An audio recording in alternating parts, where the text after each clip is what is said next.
말씀은 누가복음 13장 31절부터 34절까지입니다. 바로 그때에 몇몇 바리새파 사람들이 다가와서 예수께 말하였다. 여기에서 떠나가십시오. 헤롯 왕이 당신을 죽이고자 합니다. 예수께서 그들에게 말씀하셨다.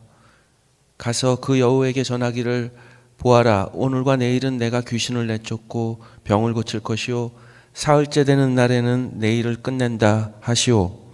그러나 오늘도 내일도 그 다음 날도 나는 내 길을 가야 하겠습니다. 예언자가 예루살렘이 아닌 다른 곳에서는 죽을 수 없기 때문입니다. 예루살렘아, 예루살렘아, 예언자들을 죽이고 네게 파송된 사람들을 돌로 치는구나. 암탉이 제 새끼를 날개 아래에 품듯이 내가 몇 번이나 네 자녀를 모아 품으로 하였더냐. 그러나 너희는 그것을 원하지 않았다. 16세기에 살았던 갈릴레이 갈릴레오라는 사람이 있죠. 여러분 다 아실 겁니다. 근대 물리학의 아버지 혹은 근대 과학의 아버지라고 불리는 칭송받는 그런 사람입니다. 갈릴레이 갈릴레오, 뉴턴 그리고 아인슈타인과 더불어 가장 널리 알려져 있는 과학자입니다. 그의 주장은 한마디로 지동설이죠. 지동설이라고 부르는 거. 그러니까 천체가 도는 게 아니라 지구가 돈다. 그겁니다. 당시 교회는 천동설을 교리로 가지고 있었어요. 하늘이 도는 겁니다. 천체가 돈다고 믿었고 지구는 이제 우주의 중심에 가만히 있고 천체가 지구 주위를 돈다 이렇게 믿었죠. 그런 교회가 믿던 천동설과 반대되는 지동설을 주장했다고 해서 그는 종교 재판에 넘겨졌다고 그렇게 알려져 있죠. 그런데 또 다른 얘기를 하는 사람들이 있는 모양이에요. 그가 종교 재판에 넘겨진 건 사실입니다. 그렇지만 갈릴레오가 종교 재판에 넘겨진 것은 지동설을 주장했기 때문은 아니다라는 그런 주장을 하는 사람들도 있다고 얘기해요. 어쨌든 그는 자기의 주장을 철회했습니다. 자기 주장을 철회하고 재판장에서 나오면서 뭐라고 얘기했습니까? 그래도 지구는 돈다. 이렇게 얘기했다는 거잖아요. 근데 사실 또 이것도 사실이 아닐 가능성이 많다는 거예요. 갈릴레오가 그런 말을 하지 않았을 거다. 않았다고 얘기하는 그런 사람들도 있습니다. 어쨌든 확실한 거는 그가 종교재판에 넘겨졌고 풀려나왔다는 사실이에요. 풀려나오게 된 것은 자기 주장을 철회했기 때문에 풀려나온 겁니다. 그런데 이 갈릴레오와 비슷한 시기에 살았던 조르다노 브루노라는 사람이 있습니다. 갈릴레오보다는 훨씬 덜 알려진 사람이죠. 덜 알려진 사람이에요. 이 사람의 주장은 뭐냐면 무한우주설, 우주는 끝이 없다 이겁니다. 무한우주설, 끝이 없다라는 주장과 또 갈릴레오가 주장했던 지동설을 똑같이 주장했어요. 우주는 끝이 없고 그 다음에 지구는 우주 중심이 아니다. 지구가 돈다. 라는 주장을 한 겁니다. 그러니까 지구는 태양 주위를 도는 하나의 작은 행성일 따름이지 그 이상도 그 이하도 아니다 라는 거고요. 우주는 무한하고 우리가 보는 밤하늘의 뭇별들이 모두 항성들이다 이런 겁니다. 그리고 태양은 그 가운데 그 수많은 항성들 가운데 하나다. 하나에 불과하다 이런 주장을 한 겁니다. 그러니까 우주 무한설, 지동설 이런 걸 주장했어요. 근데 이 사람도 역시 갈릴레오처럼 이런 주장을 했다고 해서 감옥에 갇혔고 종교 재판에 넘겨졌어요. 그런데 갈릴레오는 뭐가 다르냐 하면은 이 브루노는 그렇게 재판에 넘겨져 가지고 무려 8년 동안 극심한 고문을 당합니다. 8년 동안 재판이 진행되는 동안 극심한 고문을 당했어요. 그래서 몸과 마음이 다 피폐된 상태에서 사형 판결을 받습니다. 결국은 화형에 처해졌어요. 이 브루노는 화형을 당했습니다. 갈릴레오는 자기 주장을 번복해서 살아나왔고 이 브루노는 자기 주장을 끝끝내 고집하다가 화형에 처해진 거죠. 자, 자기에게 사형이 선고되자 이 브루노가 이렇게 말했다고 합니다. 내 형량이 선고되는 것을 듣는 당신들의 두려움이 나의 두려움보다 더 클 것이다. 이렇게 말했다 그래요. 그래서 사실 이 브루노가 한 말 중에 이 말보다 더 유명한 말은 더 제 주목을 끈 말은 이겁니다. 무지는 세상에서 가장 유쾌한 학문이다. 아무런 노동이나 수고 없이도 습득할 수 있으며 정신에서 우울함이 스며들지 못하게 해주니 말이다. 이렇게 얘기했어요. 다시 여러분 외우게 했으면 좋겠어요. 저도 못 외우면서도 외우셨으면 좋겠어요. 적어도 이 문장은 내용은 아셨으면 좋겠어요. 간직하고 다니셨으면 좋겠어요. 계속 여러분이 이 세상 사람 아닐 때까지 좀 품고 살았으면 좋겠는데 저도 그럴 작정입니다. 무지는 세상에서 가장 유쾌한 학문이다. 아무 노동이나 수고 없이도 습득할 수 있다. 그리고 정신에서 우울함이 스며들지 못하게 해주니 말이다.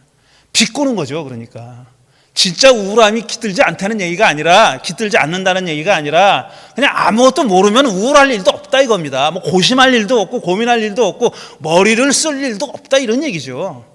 그리고 얼마나 즐거워 이겁니다. 비꼬는 겁니다. 아무 노동이나 수고하지 않아도 얻을 수 있다고. 제가 어느 책에서 이 브루노의 글을 읽고 이거 내 좌우명으로 삼아야 되겠다. 뭐 좌우명, 나이 60이 넘어가면 좌우명이라는 게 좀 웃기긴 하지만 어쨌든 좌우명으로 삼아야 되겠다고 생각하면서 좀 찾아본 겁니다. 제가 찾아보니까 이런 일들이 있었고 갈릴레오가 이렇게 차이가 난다는 것을 알게 된 거죠. 제가 요즘 들어서 많이 생각하고 있는 게 이런 겁니다. 혹시 우리가 갖고 있는 신앙이, 우리가 가지고 있는 신앙이 만사를 너무 쉽게 생각하게 만드는 거 아닌가 하는 생각을 해요. 노동을 하지 않는 거예요. 한마디로 얘기하면 생각하지 않는 거예요. 그러니까 무지가 신앙에 도움이 되는 것처럼, 아니 신앙을 제대로 하려면 무지해야 되는 것처럼 그렇게 생각하게 만들지 않았나 하는 겁니다.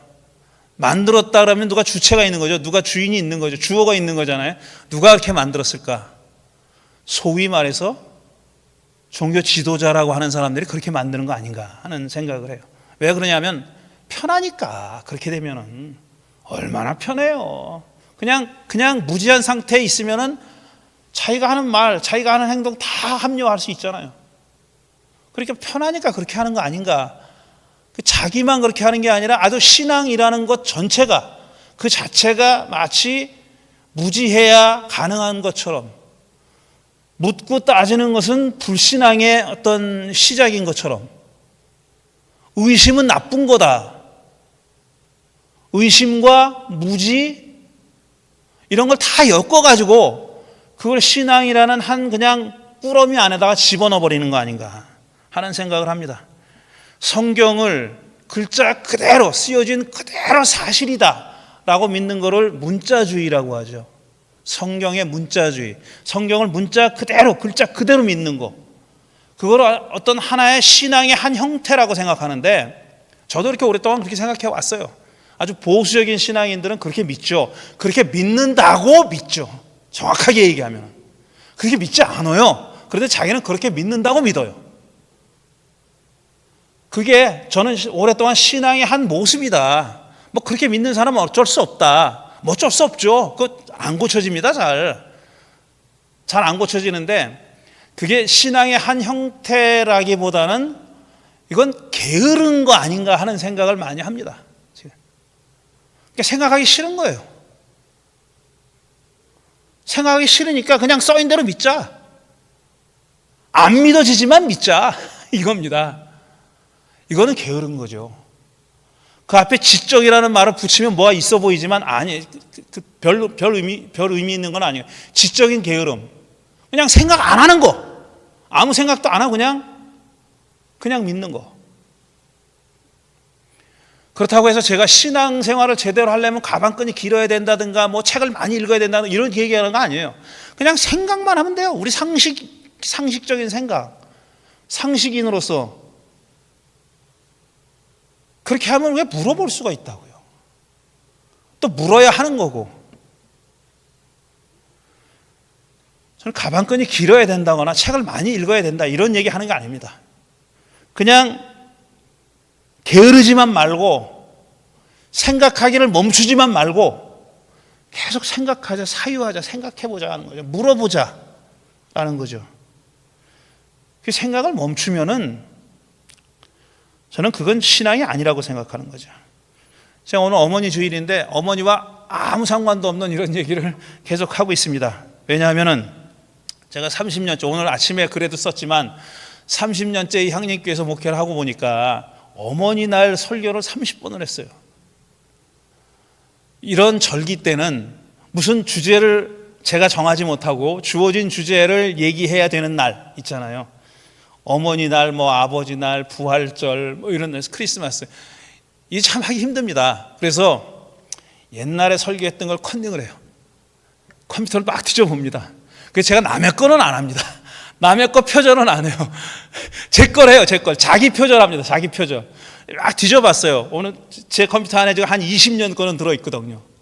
30년 걸 다, 거의 30년 걸 다 가지고 있는 사람은 저 위에 있고. 다 뒤져봤어요. 근데, 뭐, 다시 하고 싶은 게 별로 없어요.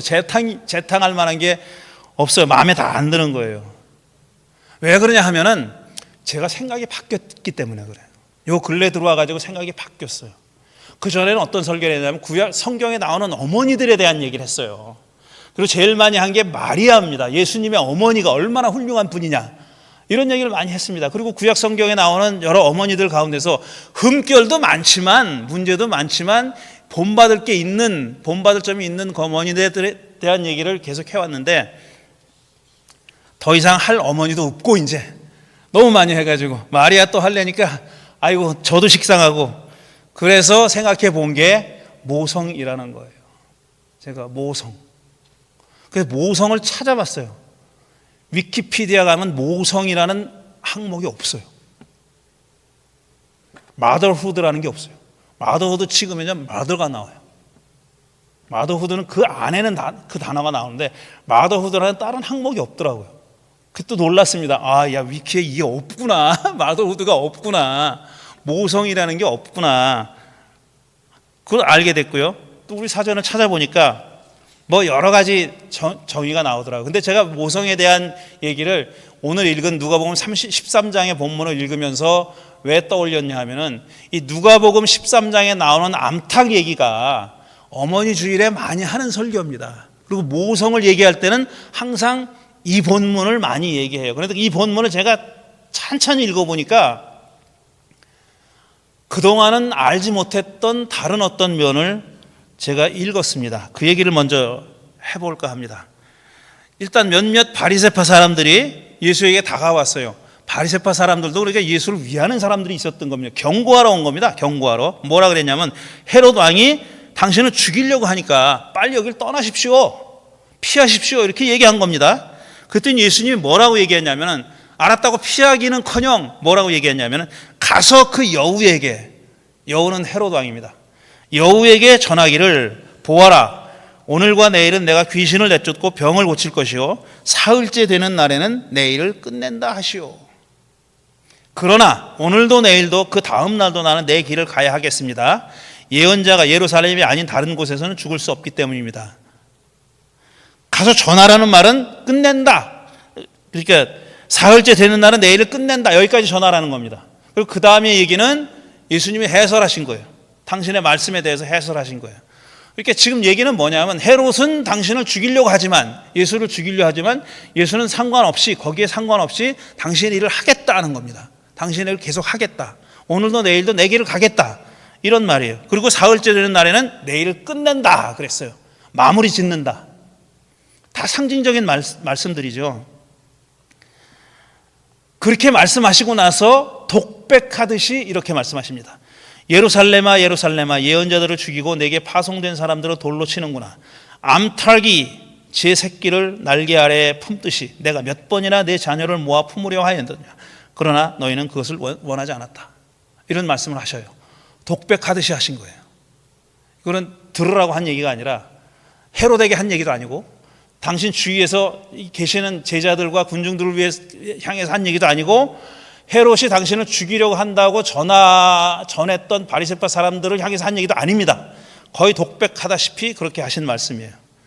근데 이 얘기가 바로 암탉이 알을, 날개 아래 새끼를 품듯이 얼마나 내가 내 자녀들을 품으려고 했느냐. 하지만 너희들이 그걸 거부했다. 이런 얘기죠. 여기서 이 모성적인 냄새가 아주 짙게 나지 않습니까? 그래서 모성에 대해서 얘기할 때 또 어머니 날 설교를 할 때 이 본문을 많이 인용하는 겁니다. 근데 가만히 보세요. 예수님은 지금 예루살렘은 뭐의 상징이냐면 당신을 죽이려고 하는 세력의 상징이에요. 그거의 메타포예요. 예루살렘 사람들이 다 나쁜 사람은 아닐 거예요. 그렇지만 예루살렘에 있는 이 권력자들, 유대교 지도자들과 로마와 결탁했던 사람들, 그 사람들이 거기 사니까 예루살렘을 그렇게 상징으로, 은유로 쓴 겁니다. 근데 지금 예수님 예루살렘을 향해 가고 계시는 거예요. 그리고 헤롯이 당신을 죽이려고 하니까 피하십시오 그랬는데 나는 계속 가겠다 그렇게 하면서 예루살렘을 향해 가시는 겁니다. 당신이 해를 받을 걸 알면서, 그렇게 죽을 수도 있다는 걸 알면서도 그렇게 한 거예요. 그러면서 동시에 또 예루살렘을 향해서 이렇게 아주 그냥 아픈 가슴이라고 해야 될까, 찢어지는 것 같은 가슴을 안고 얘기하시는 거예요. 내가 내 자녀들을 품으려고 얼마나 애를 썼느냐. 암탉이 자기 새끼를 품듯이 그렇게 했다. 하지만 너희들이 그걸 거부하지 않았느냐. 이렇게 얘기하신 겁니다. 여기서 모성을 읽죠. 앞에서도 말씀드렸듯이 위키에 모성이라는 항목이 없어요. 모성을 보니까 우리말 사전에서 가장 짧은 정의가 이거더라고요. 임신, 출산, 양육과 관련된 여성의 어머니로서의 자질과 경험을 지칭하는 용어다. 이 제일 짧은 정의예요. 모성이 뭐냐 하면은 임신, 출산, 양육과 관련된 여성의 어머니로서의 자질과 경험을 지칭하는 용어다. 좀 더 긴 정의는 이렇습니다. 모성은 여성이 출산과 입양을 통해 아이의 보호자가 되고 가족과 사회를 구성하는 한 구성원으로 아이가 성장할 수 있도록 책임져 보살피는 양육과 관련된 자질, 경험 또는 그것을 수행하는 상태. 이게 모성이다. 이렇게 정의하고 있습니다.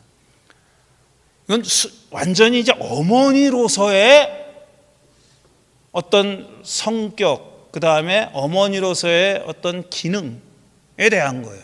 출산, 양육. 그게 이제 모성이라고 보는 겁니다. 이 사전들은 그렇게 보는 거예요. 출산과 양육. 거기에 필요한 어떤 자질과 어떤 능력과 기능. 이게 모성이라고 얘기하는 겁니다. 그런데 사회학자들의 이 모성에 대한 생각은 좀 다릅니다.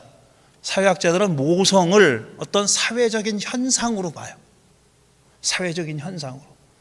그래서 사회학자들은 그러니까 산업혁명 이후에 18세기 산업혁명 이후에 성별에 따른 노동의 분업이 일어났어요. 그러니까 여자들은 집에서 아이를 키우고 남자들은 나가서 일하고, 그거죠. 성별에 따른 노동의 분업화와 가부장주의에 의해서 여성이 가정 영역의 일을 전담하도록 규범화된 것, 이게 바로 모성이다. 그건 사회적으로 만들어졌다는 얘기예요. 그냥 어머니이기 때문에 양육하고 출산하는 게 출산하고 양육하는 게 아니라 사회가 그렇게 분업을 만들었다는 겁니다. 분업을 했다는 겁니다. 여성은 집에서 그걸 하는 걸 그렇게 만들었다는 거예요. 그러니 당연히 이제 근래 들어 20세기 들어와 가지고 페미니스트들이 이 정의에 동의할 수가 없죠. 그래서 페미니스트 초기에는 이 모성에 대해서 매우 비판적이었습니다. 이건 완전히 여성을 가두는 거다. 여성을 감옥에 가두고 울타리에 가두는 거다. 이렇게 얘기했습니다. 초창기 페미니스트들이 다 그렇게 얘기했죠. 남성 위주의 가부장 질서를 아예 굳혀버리려고, 공고히 해버리려고 하는 그런 시도로서 모성을 그렇게 정의한 거다. 집 안에 가두려고 그렇게 정의한 거다라고 얘기합니다. 그러면서 이 사람들이 얘기하는 건 뭐냐면 모성은 본능이 아니라 주어지는 것이다. 사회적으로 컨스트럭트 된 거다. 만들어진 거다. 이렇게 주장합니다. 그러니까 그걸 깨버려야 된다라고 얘기했어요. 그런데 요 근래에 들어와서는 심지어는 페미니스트들조차도 이 모성을 그렇게 갇혀 있는 거라고 생각하지 않습니다. 모성의 어떤 긍정적인 면을 강조합니다. 여성이 모성을 가지고 있다는 것을 이게 이게 편견이나 무슨 억압의 기제가 아니라 이건 여성이 누릴 수 있는 어떤 특권이고, 뭐라 그러게, 어떤 뭐 특권 말고 또 더 좋은 말 없나? 어쨌든 그런 거라는 거예요. 여성만 누릴 수 있는 그런 아주 특별한, 이 사람들은 선물이라는 말을 싫어하겠지만 그렇다는 겁니다. 또 더 길게 얘기할 수 있지만 더 길게 얘기하지 않겠어요. 모성이라는 것이 이렇게 다양한 생각을 가지고 있다는 겁니다. 모성에 대해서 다양한 생각을 가지고 있고 이렇게 쭉 흘러왔다는 얘기입니다. 그런데 가만히 생각해 보세요. 제가 생각한 거예요, 이거는. 자, 지금 모성에 대해서 얘기한 게 18세기 산업혁명 이후예요. 그러면 기껏 해봐야 200~300년 얘기하는 겁니다. 근데 우리 인간이 얼마나 오랫동안 진화해 왔어요? 수십만 년, 수백만 년 동안 진화해 왔잖아요. 저는 모성이 그렇게 긴 세월 동안 진화해 오면서 생겨난 거라고 그렇게 생각해요. 이 모성은 사실상 이 최근에 근래에 들어와서 어떤 가부장과 모성이 대립하는 것이지, 오랜 시간 동안에, 우리 인류의 역사에 오랜 시간 동안 그러지 않았다는 거예요. 그리고 모성이라는 것이 우리 인간의 아직까지 우리가 지금 계속 진화해 오는 과정에서 매우 중요한 역할을 했다. 인간이 생존하고 아직까지 이렇게 그야말로 가장 거대한 종으로서, 이 지구라는 행성에 사는 가장 지배적인 종으로서 진화해 오는 데 있어서 커다란 역할을 한 게 모성이다라고 생각합니다. 이건 남자와 여자의 대립도 아니고, 어떤 여성을 집안에 가둬두자는 얘기도 아니고, 다르게 생각해야 된다라는 생각을 했어요. 제가 이걸 조금 더 다듬어 가지고 말씀드릴 수는 없어요. 아직까지 그냥 초보적인 생각이기 때문에. 그래서 지금 문제는 뭐냐면, 우리 세상 돌아가는 걸 보십시오. 우리 세상 돌아가는 걸 보세요. 굳이 정의하자면 남성적인 성향이 이 세상을 이렇게 만들어 놨습니다. 이건 부인할 수 없는 거예요. 남자들이 그렇게 해왔다는 것도 틀린 말은 아니지만, 남성성이라는 것이 이 세상을 이렇게 만들어 놓은 겁니다. 그저 지배하고 빼앗고 더 가지려고 그러고 이런 것들 있잖아요. 그냥 어떤 그 긍휼심이나 자애심 같은 거는 그건 개나 줘버려라는 그런 사회를 우리가 만들어 왔어요. 그런 사회를 만들어 오면서 우리가 모성이라는 것을 얼마나 억압해 왔습니까? 남자가 모성을 가지면 수치스러운 거다라고 생각하고 있어요. 아닙니다. 우리가 더 서바이벌 하려면, 우리 인류가 서바이벌 하려면은 남자가 모성을 가져야 된다고 생각해요. 우리가 모성이라고 부르는 것, 그런 남자들이 갖지 않으면은, 남자들이 그걸 외면하고, 이건 여자들이나 갖는 것, 아니면 찌질한 것, 볼별 없는 것, 집안에 가두는 것, 내가 만약 모성을 가두면 나는 집안에 갇히라는 얘기야, 이런 생각이 없어지지 않으면은 어렵다. 근데 저는 이 귀절을, 누가복음 13장을 읽으면서 그런 생각을 확인한 겁니다. 말하자면 예수님은 자기를 죽이려는 사람들이 있는 예루살렘으로 지금 가고 있어요. 자기를 죽이려고 하는 거 다 알고 있어요. 그런데도 불구하고 그들을 이기는 힘은, 그들을 넘어서는 힘은 어디 있느냐 하면은, 암탉이 자기 새끼를 품듯이 그렇게 품는 것밖에 없는 겁니다. 칼에는 칼로, 총에는 총으로 가지고는 결국은 아직까지 세계를 망쳐왔던 그 세계관 속에 갇히는 거죠. 그러니까 예수님은 그거 아니라는 얘기를 하고 싶은 거 아니었나. 당신을 죽이려고 하는 예루살렘을 향해 가면서, 또 죽을지 분명히 알면서 그래도 품어야 한다. 그래도 품어야 한다. 라고 얘기하신 것 아닌가 하는 생각을 합니다. 이름은 우리가 모성이라고 부르지만, 이건 우리 인간이 성별 불문하고, 남성이 됐든 여성이 됐든 아니면 트랜스가 됐든 뭐가 됐든지 간에 이건 우리가 다 가져야 할, 회복해야 할 그런 성품입니다. 어머니 날에 꼭 이 얘기를 하고 싶었습니다. 잠시 묵상하겠습니다.